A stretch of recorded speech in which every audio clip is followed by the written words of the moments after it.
মিসওয়াকের সুন্নাত পালন করে, একটা মিসওয়াকের সুন্নাত পালন করে মুসলমানদের বিজয় হয়েছে একটা ঘটনা।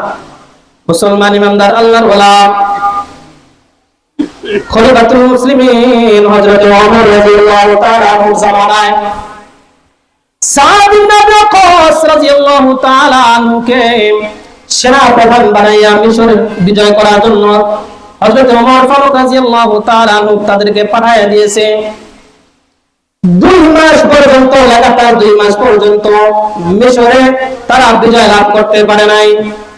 এক পর্যায়ে সাদ বিন আবি ওয়াক্কাস রাদিয়াল্লাহু তাআলা আনহু চিঠি লিখছেন, আমিরুল মুমিনিন, আমরা তো 2 মাস পর্যন্ত এখানে অবস্থান করতেছি, এই মিশরের যে কেল্লা আছে, যে ফটক আছে, মেইন গেট আছে, গেট তো তারা খুলে না, গেট না খুললে আমরা ভিতরে ঢুকবো কেমনে? আমিরুল মুমিনিন, আমাদেরকে আপনি সাহায্য করেন।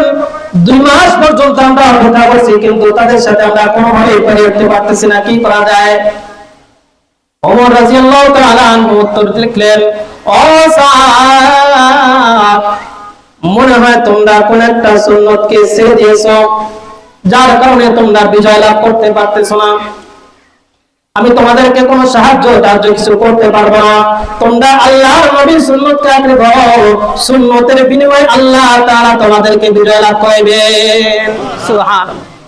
সাদ বিন আবি ওয়াক্কাস রাদিয়াল্লাহু তাআলা আনহু চিন্তার মধ্যে পড়ে গেলেন। সাহাবীদেরকে সবাইকে ডাকলেন, ও আমার ভাইরা, ও আমার মুজাহিদ ভাইরা, শোনো, দেখো তো আমরা নবীজির কোন সুন্নাতকে ছেড়ে দিয়েছি, একটু দেখো, খেয়াল করে দেখো।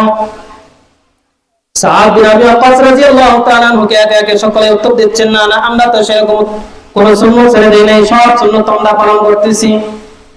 মাঝখান থেকে একজন তারা বলতেছেন, আমিরুল মুমিনিন, আমরা দীর্ঘদিন এই মিশরে থাকার কারণে আমরা মনে হয় মিসওয়াকের সুন্নাতটা সঠিকভাবে পালন করতে পারতেছি না। সাদ বিন আবি ওয়াক্কাস রাদিয়াল্লাহু তাআলা আনহু বুঝতে পারলেন, হ্যাঁ, এই মিসওয়াকের সুন্নাতটা আমরা ছেড়ে দিয়েছি, যার কারণে আমরা বিজয় লাভ করতে পারতেছি না। সাদ বিন আবি ওয়াক্কাস সকল সাহাবীদেরকে বললেন, আমার ভাইরা, আমরা যখন শেষ রাতে ঘুম থেকে উঠবো তাহাজ্জুদ নামাজ আদায় করার জন্য, যে যেখান থেকে পারো এই গাছগুলো থেকে তোমরা ডাল সংগ্রহ করে মিসওয়াক করা শুরু করে দিবে। শেষ রাতে সকলে আমিরের কথা মোতাবেক গাছ থেকে তারা ডাল কেটে তারা মিসওয়াক করা শুরু করে দিয়েছে।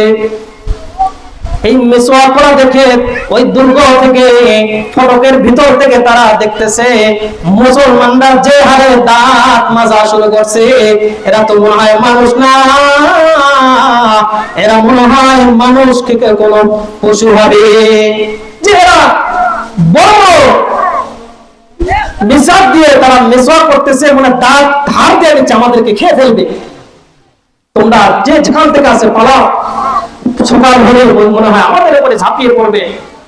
এই জন্য সকলে কি করলো, সেখান থেকে পালিয়ে গেল। মুসলমানরা ফজর নামাজ পড়ে যখন গেটের সামনে গেছে, যা দেখে যে দরজাটা খোলা, ভিতরে ঢুকছে, ঢুকে দেখে যে 2-4 মাইলের মধ্যে আর কেউ নাই। একজন থেকে দৌড়াইতেছে, ভাই দৌড়াতে কি হয়েছে? বলে, ভাই আপনারা যেভাবে মিসওয়াক করতেছেন, যেভাবে দাঁত মাজতেছেন, মনে হচ্ছে আপনারা আমাদেরকে খেয়ে ফেলবেন, এই তো ভয় আমরা চলে গেছি। সুবহানাল্লাহ। এইভাবে আল্লাহ তাআলা মুসলমানদেরকে বিজয় দান করছেন একটা মিসওয়াকের সুন্নাত পালন করার জন্য। এজন্য আমরা পারবো না ইনশাআল্লাহ। ইনশাআল্লাহ আমরা সকলে মিসওয়াকের এই সুন্নাতটা আমরা পালন করার চেষ্টা করব।